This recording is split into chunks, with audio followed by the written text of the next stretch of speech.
నమస్కారం, మా తెలంగాణ న్యూస్కి స్వాగతం. హెడ్లైన్ చూద్దాం.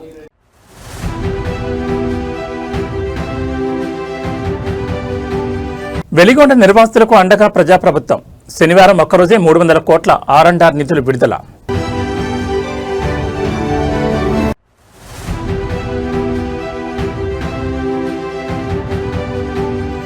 ఆంధ్రప్రదేశ్లో డిజిటల్ హెల్త్ విప్లవం. గిద్దలూరులో సంజీవిని పథకాన్ని ప్రారంభించిన సీఎం చంద్రబాబు.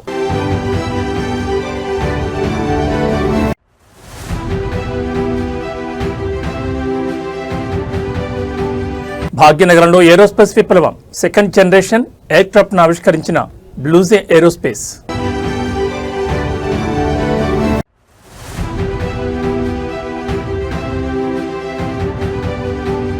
రాత్రికి రాత్రే రంగులు మార్పు. రేవంత్ రెడ్డి మార్కు పాలనపై నెట్టింటి ట్రోల్స్.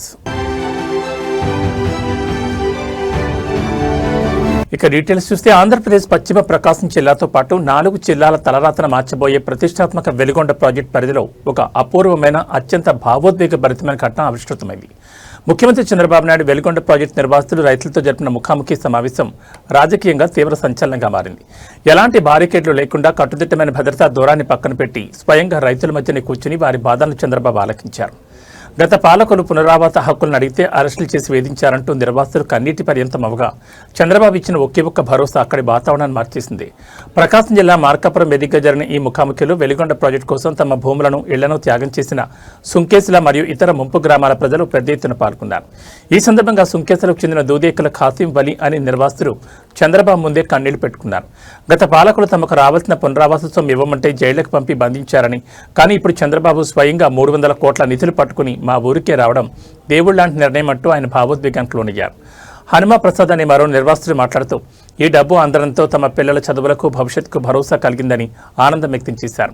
ప్రాజెక్టు పనులను 30 ఏళ్ల కల సాకారమయ్యేలా చకచకా పరుగులు పెట్టిస్తున్నందుకు రైతులు చంద్రబాబుకు పాదాభివందనం చేసేందుకు ప్రయత్నించగా ఆయన వారిని నివారించారు. ఈ సందర్భంగా సీఎం చంద్రబాబు స్పందిస్తూ 7,225 మంది నిర్వాసితులుంటే గత ప్రభుత్వం కేవలం 96 మందికి మాత్రమే నిధులు ఇచ్చిందని, తాము శనివారం ఒక్కరోజే 2,351 మందికి 300 కోట్ల మేర R&R నిధులు క్లియర్ చేశామని వివరించారు. ఏ ఒక్కరికి అన్యాయం జరగకుండా ప్రతి ఒక్కరికి న్యాయం చేసే గ్యారంటీ తనదేనని చంద్రబాబు స్పష్టం చేశారు.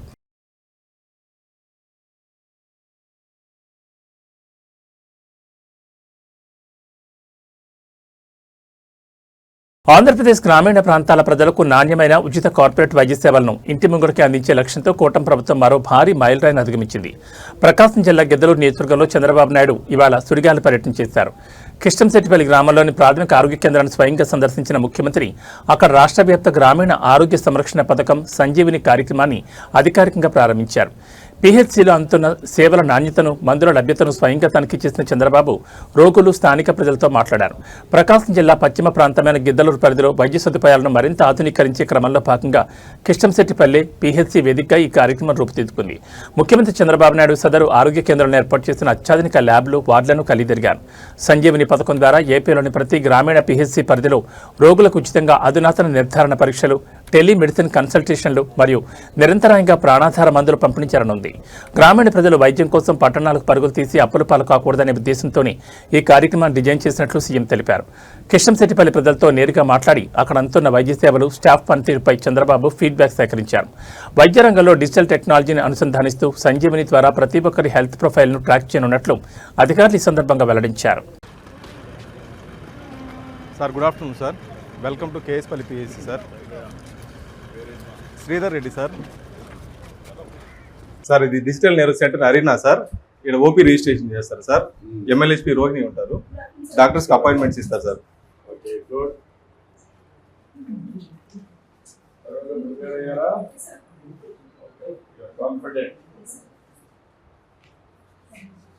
స్టాఫ్ నర్స్ ఉంటారు సార్. వైటల్స్ రికార్డ్ చేస్తారు సార్. వైటల్స్ పేషెంట్ డీటెయిల్స్ అన్ని తీసుకున్న తర్వాత డాక్టర్స్ దగ్గర పంపిస్తారు sir.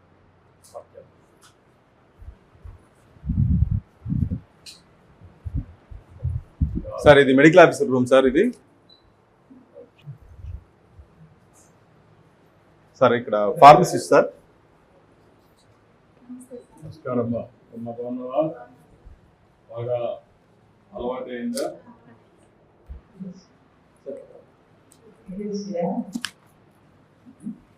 Lab technician sir.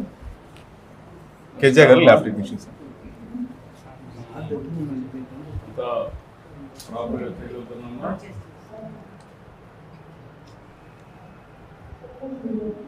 Sir what's అంతా మినిమం ఎక్విప్మెంట్ అంతా ఉందా? Sir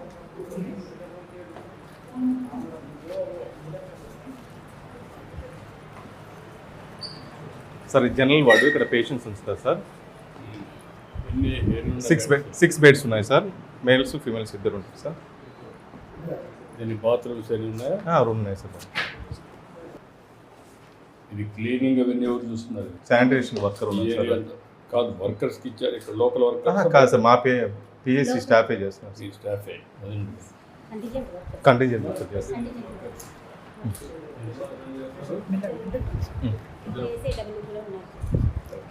delivery room sir. Last month 4 deliveries అయినాయి సార్. ఈ మంత్ ఒక డెలివరీ అయింది సార్. మన పిఎస్సి కూడా సంవత్సరానికి ఎన్ని అవుతున్నాయి? సంవత్సరానికి 15 to 20 అవుతున్నాయి సార్ లాస్ట్ ఇయర్. ఈ ఏరియాలో ఈ హాస్పిటల్ ఏరియాలో ఎన్ని డెలివరీస్ అవుతున్నాయి? వీళ్ళు బయట పోతున్నారు కదా, అవును సార్. ఎన్ని బయట పోతున్నారు, ఎన్ని మీరు క్యాటరింగ్ చేయగలుగుతున్నారు? మ్యాక్సిమం మన ఏరియా హాస్పిటల్ దగ్గర ఉంది సార్, 5 కిలోమీటర్లు. అందుకని ఏరియా హాస్పిటల్కి వెళ్తున్నాయి సార్. మ్యాక్సిమం 5 కిలోమీటర్స్ 5 ఏది గిద్దలు? గిద్దలు నుంచి area hospital sir. Adults and girls 5 girls ఉన్నారు సార్. అనీమియాకి పెట్టున్నారు సార్. గ్రూప్ కౌన్సిలింగ్ ఉంది. ఇంకోటి అన్కంట్రోల్ షుగర్ ఒక పేషెంట్ సొడ్డా వెంకటరత్నం కూడా ఎండోక్రైనాలజిస్ట్ కన్సల్టేషన్ ఉంది సార్. ఈ పిఎస్సి కూడా ఏ గ్రేడ్ వచ్చింది సార్. లాస్ట్ మంత్ డిస్ట్రిక్ట్లో 2nd ర్యాంక్ ఉంది సార్. స్టేట్లో 23 ర్యాంక్.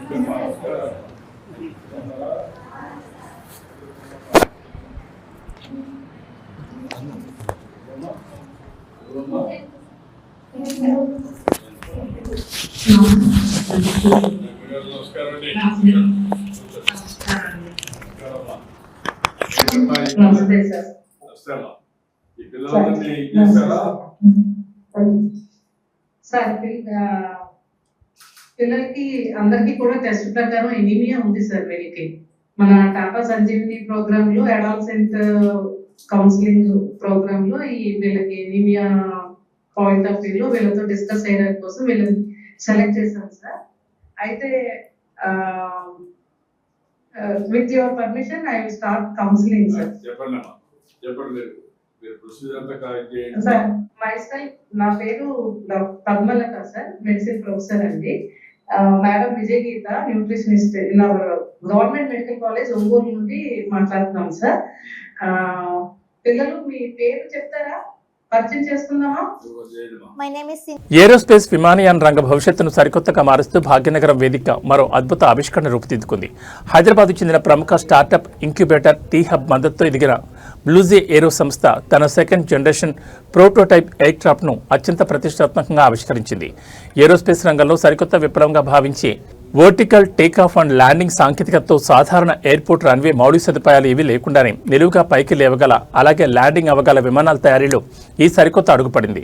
బ్లూజే ఏరో సంస్థ తక్కువ దూర ప్రయాణాలను అత్యంత సులభతరం చేసేందుకు, అలాగే వేగవంతమైన ప్యాసింజర్ మరియు కార్గో రవాణా సర్వీసుల కోసం హైడ్రోజన్, ఎలక్ట్రిక్ మరియు బ్యాటరీ పవర్డ్ VTOL నెమోన్ విమానాలను అభివృద్ధి చేస్తోంది. దీనివల్ల సాంప్రదాయ రన్వేలతో పని లేకుండా పట్టణ మరియు గ్రామీణ ప్రాంతాల మధ్య విమాన రవాణా వేగవంతం కానుంది.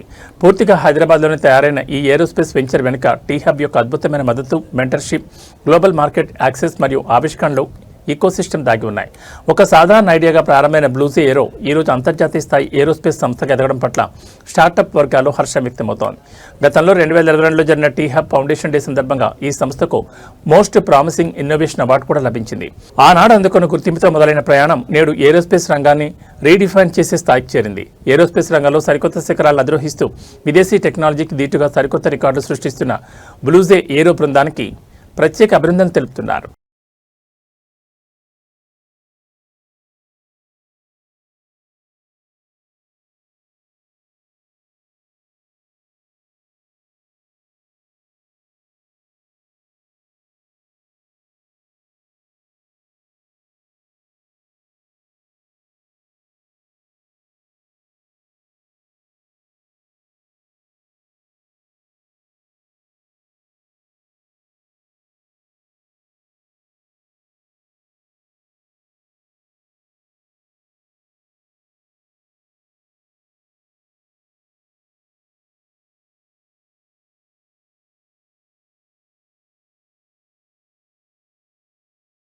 తెలంగాణ రాజకీయాల్లో విపక్షాల విమర్శలకు సామాన్యుల మైండ్ వాయిస్కు అద్దం పెట్టేలా ఒక పాత సామెత ఇప్పుడు సోషల్ మీడియా వేదికగా విపరీతంగా ట్రెండ్ అవుతోంది.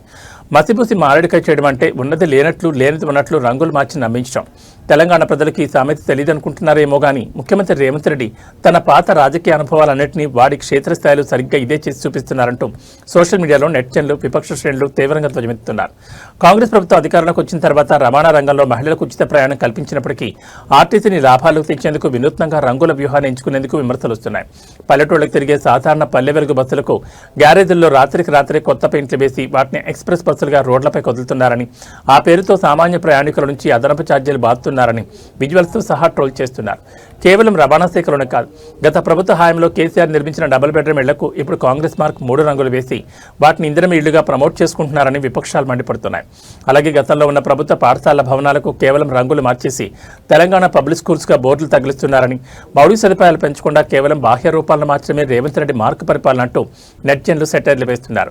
కొత్త ప్రాజెక్టులు కట్టకుండా పాత వాటికి రంగులేసి తామేదో పొడి చేస్తున్నామన్నట్లు బిల్డప్ ఇవ్వడంపై గ్రామీణ ప్రాంతాల ప్రజల్లోనూ అంతర్గత చర్చ మొదలైంది.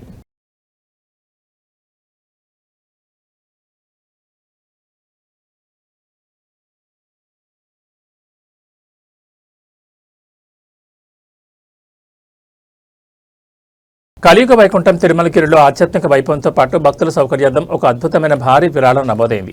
రిలయన్స్ ఇండస్ట్రీస్ అధినేత ముఖేష్ అంబానీ చిన్న కుమారుడు Reliance industries director Anant Ambani శ్రీవారి పట్ల తనకున్న అపారమైన భక్తిని చాటుకున్నారు. ఇవాళ తెల్లవారుజామున తిరుమల శ్రీ వెంకటేశ్వర స్వామి వారిని దర్శించుకున్న ఆయన అత్యంత పవిత్రమైన సుప్రభాత సేవలో పాల్గొన్నారు. ఈ పర్యటన సందర్భంగా తిరుమల తిరుపతి దేవస్థానానికి 27.5 కోట్ల రూపాయల విలువైన 25 అత్యాధునిక ఎలక్ట్రిక్ బస్సులను భారీ విరాళంగా అందజేశారు. తిరుమల కొండపై కాలుష్య నివారణకు పర్యావరణ అనుకూల రవాణాను ప్రోత్సహించడానికి టీటీడీ తీసుకుంటున్న నిర్ణయాలకు మద్దతుగా రిలయన్స్ ఈ భారీ విరాళాన్ని ప్రకటించింది. అనంత్ అంబానీ సమర్పించిన ఈ 25 ఎలక్ట్రిక్ బస్సుల విలువ దాదాపు 27.5 కోట్ల రూపాయలుగా ఉంది. అయితే ఈ విరాళంలో అత్యంత కీలకమైన హైలైట్ ఏంటంటే కేవలం బస్సులనిచ్చి చేతులు దులుపుకోకుండా ఆ బస్సుల నిర్వహణకు అవసరమైన పూర్తి ఛార్జింగ్ స్టేషన్ల ఖర్చులను, వాటి మెయింటెనెన్స్ను మరియు ఆ బస్సులను నడిపే డ్రైవర్ల నెలవారీ జీతాలను సైతం రిలయన్స్ సంస్థే స్వయంగా భరించనుంది. దీనివల్ల టీటీడీ బడ్జెట్పై ఎలాంటి అదనపు భారం పడకుండా భక్తులకు ఉచిత పర్యావరణ అనుకూల ప్రయాణ సౌకర్యాలు లభించనుంది. దర్శనానంతరం రంగనాయకుల మండపంలో వేద పండితులు అనంత్ అంబానీకి ఆశీర్వచనం పలక అధికారులు స్వామివారి శేషవస్త్రం, తీర్థ ప్రసాదాలు అందజేశారు.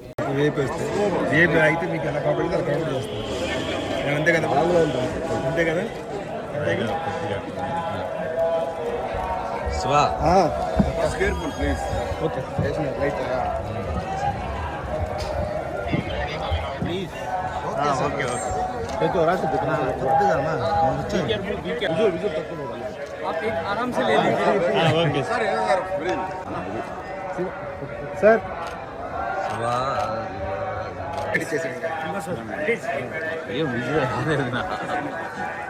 దూరంగా ఉంటాం కాదు.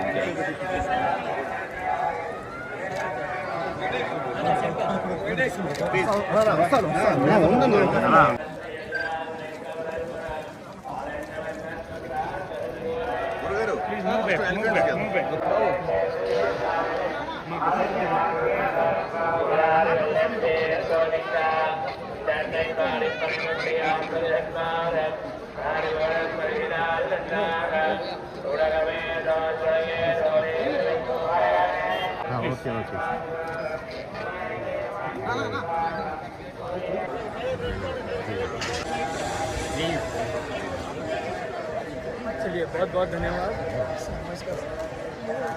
తమిళనాడు రాజకీయ యువనికపై సరికొత్త అధ్యాయాన్ని లిఖించి ముఖ్యమంత్రిగా పాలనలో తనదైన ముద్ర వేస్తున్న సీఎం విజయ్ ప్రజారోగ్య పరిరక్షణ ధ్యేయంగా మరో కీలక అడుగు వేశారు. తమిళనాడును సంపూర్ణ పోలియో రహిత రాష్ట్రంగా నిలబెట్టే దిశగా ఆయన సరికొత్త ముందడుగు వేశారు. రాష్ట్ర వ్యాప్తంగా ఇవాళ అత్యంత ప్రతిష్టాత్మకంగా ప్రారంభమైన పల్స్ పోలియో డ్రైవ్లో ముఖ్యమంత్రి విజయ్ స్వయంగా పాల్గొన్నారు. చిన్నారి పిల్లలకు ఆయన తన చేతుల మీదుగా పోలియో చుక్కలు వేసి ఈ కార్యక్రమాన్ని అధికారికంగా ప్రారంభించారు. ఆరోగ్యవంతమైన సమాజ నిర్మాణంలో ప్రతి ఒక్కరూ భాగస్వాములు కావాలంటూ ఆయన పిలుపునిచ్చారు. తమిళనాడు వ్యాప్తంగా 5 ఏళ్లలోపు చిన్నారులందరికీ పోలియో వ్యాక్సిన్ అందించేలా వైద్య ఆరోగ్య శాఖ ఈ మెగా డ్రైవ్ డిజైన్ చేసింది. చెన్నైలో జరిగిన అధికారిక కేంద్రంలో ముఖ్యమంత్రి విజయ్ ఈ డ్రైవ్ను ప్రారంభించారు. వైద్యులు, ఆశా వర్కర్లతో మాట్లాడి క్షేత్రస్థాయి ఏర్పాట్లను సమీక్షించారు. ఈ సందర్భంగా సీఎం విజయ్ మాట్లాడుతూ భావి భారత పౌరులైన చిన్నారుల ఆరోగ్యాన్ని కాపాడుకోవాల్సిన బాధ్యత ప్రతి తల్లిదండ్రులపై మరియు సమాజంపై ఉందన్నారు. ఒకరు కూడా మిగలకుండా 5 ఏళ్లలోపు పిల్లలందరికీ పోలియో చుక్కలు వేయించాలని కోరారు. తమిళనాడులో వైద్య మౌలిక సదుపాయాల బలోపేతానికి, ప్రజారోగ్యానికి తమ ప్రభుత్వం అత్యంత ప్రాధాన్యత ఇస్తుందని, భవిష్యత్తులో మరిన్ని విప్లవాత్మక హెల్త్ స్కీమ్స్ తీసుకురాబోతున్నామని స్పష్టం చేశారు. ముఖ్యమంత్రి స్వయంగా వచ్చి చిన్నారులకు చుక్కలు వేయడంతో తమిళనాడు వ్యాప్తంగా ఈ డ్రైవ్కు విశేష స్పందన లభిస్తోంది. புலம்பெயர்ந்து வாழும் பெற்றோர்களின் குழந்தைகளுக்கும் முகாம் நாளன்று போலியோ சொட்டு மருந்து வழங்கப்படும். இந்த போலியோ சொட்டு மருந்து மையங்களில் 2 லட்சத்திற்கும் மேற்பட்ட சுகாதார பணியாளர்கள், அங்கன்வாடி பணியாளர்கள், ஆசிரியர்கள், தன்னார்வலர்கள் மாநில அளவில் ஈடுபடுத்தப்பட்டுள்ளனர். இப்பொழுது இங்கு உங்கள் முன்னால் போலியோ சொட்டு மருந்து முகாமினை தொடங்கி வைக்கும் விதமாக குழந்தைகளுக்கு மாண்புமிகு தமிழ்நாடு முதலமைச்சர் அவர்கள் போலியோ சொட்டு மருந்தினை வழங்குகின்றார். హైటెక్ సిటీలోని అత్యంత రద్దీగా ఉండే మెహఫిల్ రెస్టారెంట్తో పాటు గచ్చిబౌలిలోని ఫేమస్ షాగ్ హౌస్ హోటల్లో ఆహార రక్షణ అధికారులు ఆకస్మిక తనిఖీలు చేపట్టారు. బ్రాండ్ పేర్లు చూసి వేలాది రూపాయలు పెట్టుకుంటున్న ఆహారం వెనుక ఎంతటి ఘోరమైన అపరిశుభ్ర వాతావరణం దాగి ఉందో ఈ తనిఖీల్లో కళ్లకు కట్టినట్లు బయటపడింది. కిచెన్లో తడి ఫ్లోరింగ్, పాత గ్రిల్ చికెన్ నిల్వలు, చివరికి నిర్మాణ సామగ్రి పక్కనే రుమాలి రోటీలు తయారు చేస్తున్న భయంకరమైన దృశ్యాలు అధికారులను సైతం విస్మయానికి గురిచేశాయి. Telangana food safety task force విభాగం ఐటీ కార్డర్ను టార్గెట్ చేస్తూ ఈ మెరుపుదాడులు నిర్వహించింది. Hitech City Mehfil hotel kitchen లోపలికి వెళ్లిన అధికారులకు తీవ్ర అపరిశుభ్రత దర్శనమిచ్చింది. ఈగలు, కీటకాలతో కూడిన కింద పడ్డ నీటి ఫ్లోరింగ్, సరైన స్టోరేజ్, ఉష్ణోగ్రత లేని ఫ్రీజర్లు కనిపించాయి. అన్నిటికంటే దారుణంగా హోటల్ లోపల జరుగుతున్న రిపేర్ పనుల తాలూకా నిర్మాణ సామగ్రి, సిమెంట్, దుమ్ము పక్కనే ఎలాంటి కవరింగ్ లేకుండా రుమాలి రోటీలను తయారు చేస్తుండని అధికారులు రెడ్ హ్యాండ్గా పట్టుకున్నారు. అటు గచ్చిబౌలి షాగ్ హౌస్లో కూడా దాదాపు ఇవే దారుణ పరిస్థితులు పునరావృతమయ్యాయి. కస్టమర్లకు వడ్డిస్తున్న గ్రిల్ చికెన్ మరియు బిర్యానీ మాంసం నిల్వలు పాతవుగా తేలడం, కిచెన్ సిబ్బందికి కనీస హెల్త్ ఫిట్నెస్ సర్టిఫికెట్ లేకపోవడాన్ని టాస్క్ ఫోర్స్ తీవ్రంగా పరిగణించింది. నిబంధనలు ఉల్లంఘించిన ఈ 2 హోటల్ నిర్వాహకులకు విపరీతమైన అపరిశుభ్రత కింద కఠినమైన చట్టపరమైన నోటీసులు జారీ చేశారు. బ్రాండ్ ఇమేజ్ చూసి మోసపోకుండా మనం తినే ఆహార నాణ్యతపై ప్రతి ఒక్కరూ అలర్ట్గా ఉండాల్సిన సమయం వచ్చింది. ఈ హోటల్ యాజమాన్యాల వివరణ మరియు ఫుడ్ సేఫ్టీ ల్యాబ్స్ నుంచి రాబోయే నివేదికలపై తమ బృందం నిఘా ఉంచిందని తెలిపారు.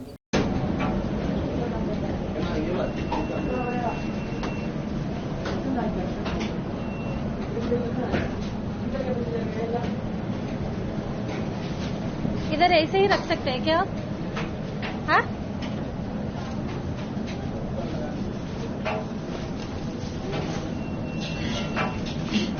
आप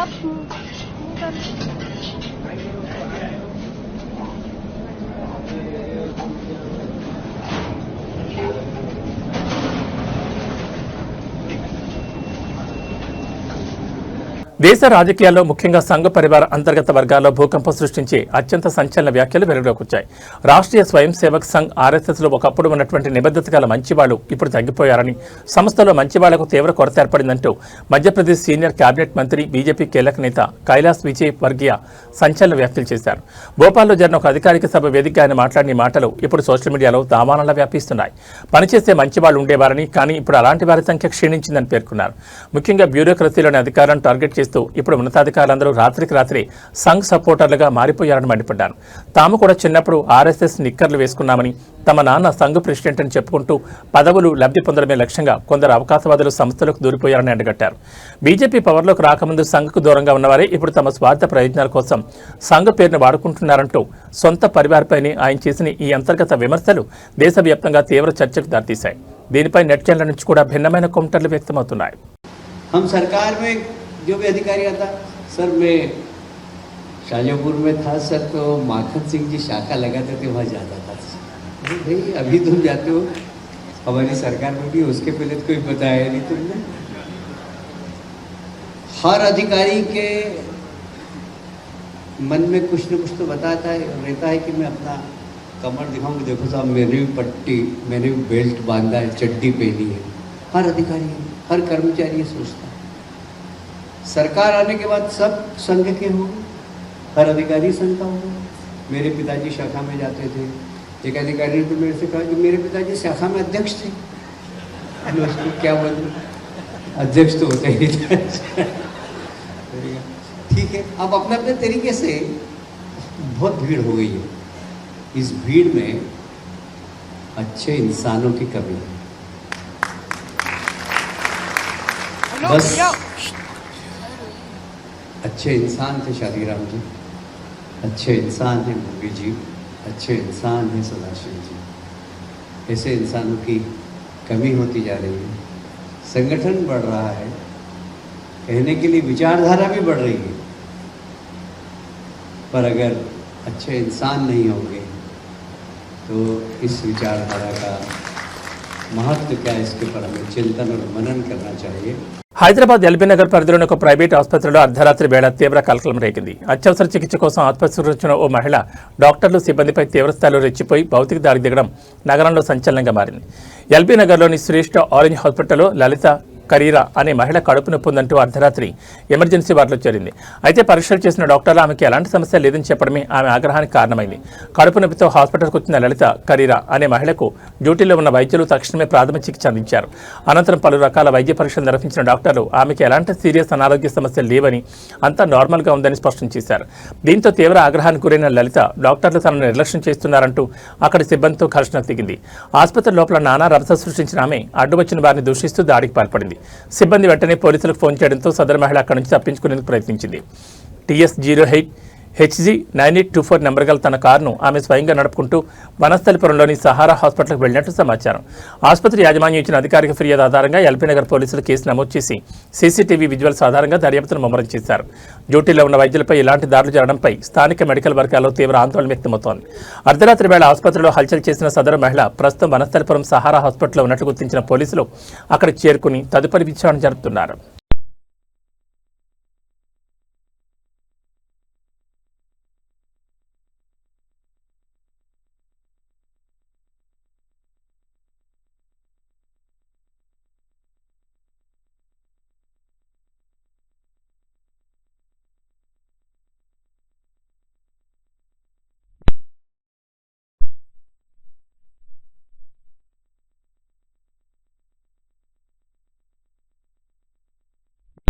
నిజామాబాద్ జిల్లా ఆర్మూర్లో విద్యా వ్యవస్థను, శాంతి భద్రతలను తీవ్రంగా కలవరపరిచి ఒక దారుణ ఉదంతం వెలుగుచూసింది. పాఠశాల ప్రాంగణంలో విద్యార్థులకు పాఠాలు చెప్తున్న ఒక ప్రభుత్వ ఉపాధ్యాయుడిపై స్థానిక రాజకీయ నాయకులు భౌతిక దాడికి తెగబడ్డారు. ఆర్మూర్కు చెందిన ఉర్దూ టీచర్ అమీర్పై అసలు నువ్వు స్కూల్లో ఉర్దూ భాషను ఎందుకు బోధిస్తున్నావు అంటూ బీజేపీ స్థానిక నాయకులు తీవ్ర ఆగ్రహంతో ఊగిపోతూ విద్యార్థుల ముందే ఆయనపై చెంపదెబ్బ కొట్టి ఘోరంగా అవమానించారు. అన్నింటికంటే షాకింగ్ అంశం ఏంటంటే చట్టాన్ని కాపాడాల్సిన పోలీసుల సమక్షంలోనే ఈ దాడి జరగడం ఇప్పుడు తీవ్ర దుమారం రేపుతోంది. ఆర్మూరు స్థానిక ప్రభుత్వ పాఠశాలలో ఉర్దూ బోధన జరుగుతున్న సమయంలో ఈ వివాదం రాజుకుంది. భాషా బోధనను తప్పుబడుతూ బీజేపీ టౌన్ ప్రెసిడెంట్ బాలు ఆధ్వర్యంలోని కొందరు నాయకులు స్కూల్లోకి చొరబడ్డారు. పరిస్థితి ఉధృతంగా మారడంతో అప్పటికే అక్కడికి చేరుకున్న పోలీసులు కేవలం ప్రేక్షక పాత్ర వహించారని ఆరోపణలు వినిపిస్తున్నాయి. చట్టాన్ని చేతుల్లోకి తీసుకుని మైనార్టీ ఉపాధ్యాయుడిని విద్యార్థుల ముందే కాలర్ పట్టుకుని చెంపదెబ్బ కొడుతున్న పోలీసులు సకాలంలో అడ్డుకోలేకపోయారని స్థానిక విద్యా సంఘాలు మండిపడుతున్నాయి. ఉపాధ్యాయుడిని తీవ్రంగా బెదిరించిన ఈ ఘటనపై బాధితులిచ్చిన అధికారిక ఫిర్యాదుతో పోలీసులు రంగాలకు దిగారు. దాడి మరియు బెదిరింపుల కేసు కింద ఆర్మూర్ బీజేపీ టౌన్ ప్రెసిడెంట్ బాలుతో పాటు ఈ దారుణంలో పాల్గొన్న మరికొందరు లీడర్లపై ఐపీసీ పరిధిలోని పలు సెక్షన్ల కింద కేసులు నమోదు చేశారు.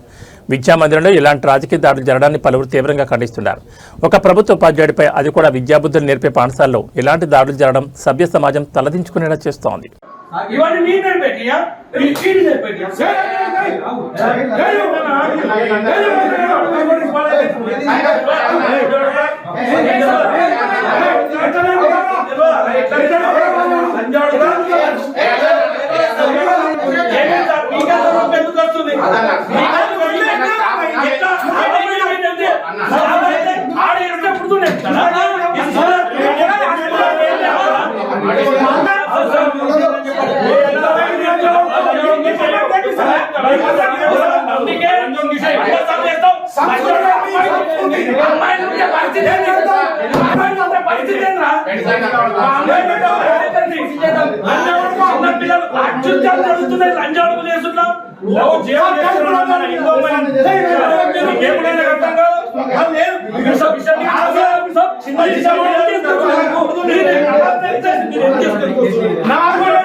స్కూలు బస్సులు ఎక్కి దిగే మన పిల్లల భద్రతపై ప్రతి ఒక్క తల్లిదండ్రులు, స్కూల్ యాజమాన్యాలు కళ్ళు తెరిపించే ఒక షాకింగ్ ప్రమాద దృశ్యం సోషల్ మీడియాలో కలకలం రేపుతోంది.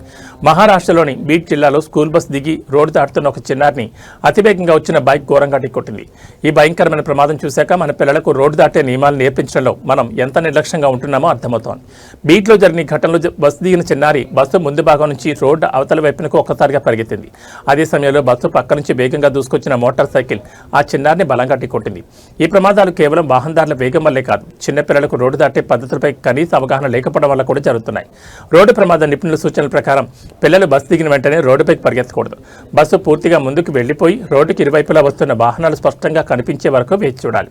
ఆ తర్వాతే లెఫ్ట్ రైట్ చూసుకుని రోడ్డు క్రాస్ చేయాలి. అలాగే స్కూల్ సిబ్బంది లేదా బస్సు అటెండెంట్లు పిల్లలు సురక్షితంగా రోడ్డు దాటే వరకు పర్యవేక్షించాల్సి ఉంటుంది.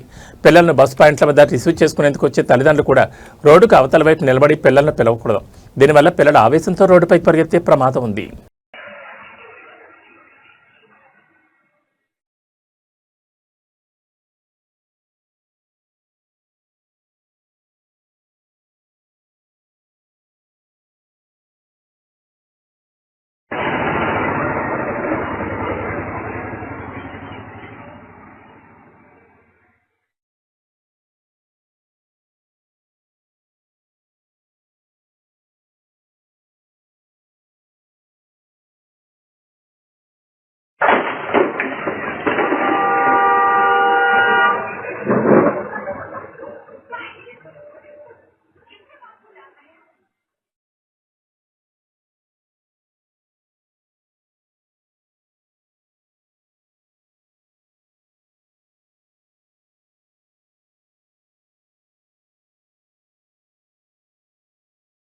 దక్షిణ భారత చలనచిత్ర పరిశ్రమలో ఒక సువర్ణ అధ్యాయం ముగిసింది. తనదైన స్క్రీన్ ప్లే, మాయాజాలంతో, విలక్షణమైన నటనతో దశాబ్దాల పాటు ప్రేక్షకులను అలరించిన ప్రముఖ సీనియర్ నటుడు, దిగ్గజ దర్శకుడు కె. భాగ్యరాజ్ ఎక్కలేరు. ఆయన మరణవార్త యావత్ సినీ ప్రపంచాన్ని తీవ్ర దిగ్భ్రాంతి గురిచేసింది.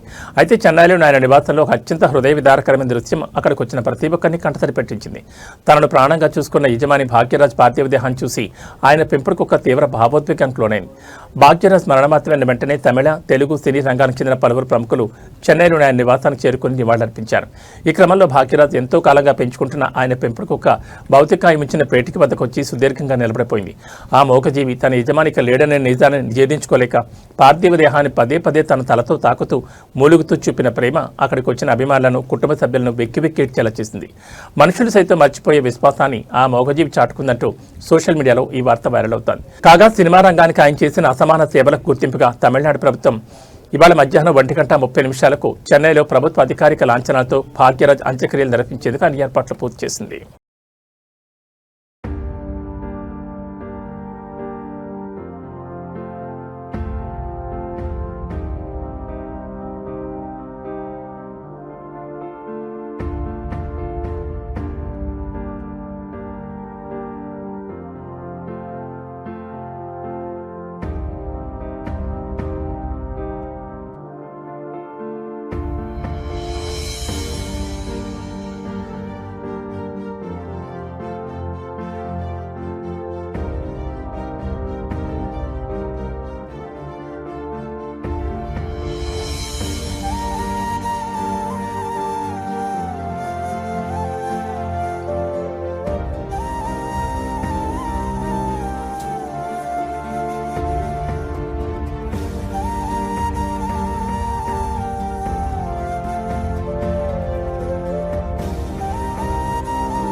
ఏబీ బులెటిన్ విశేషాలు. నమస్కారం.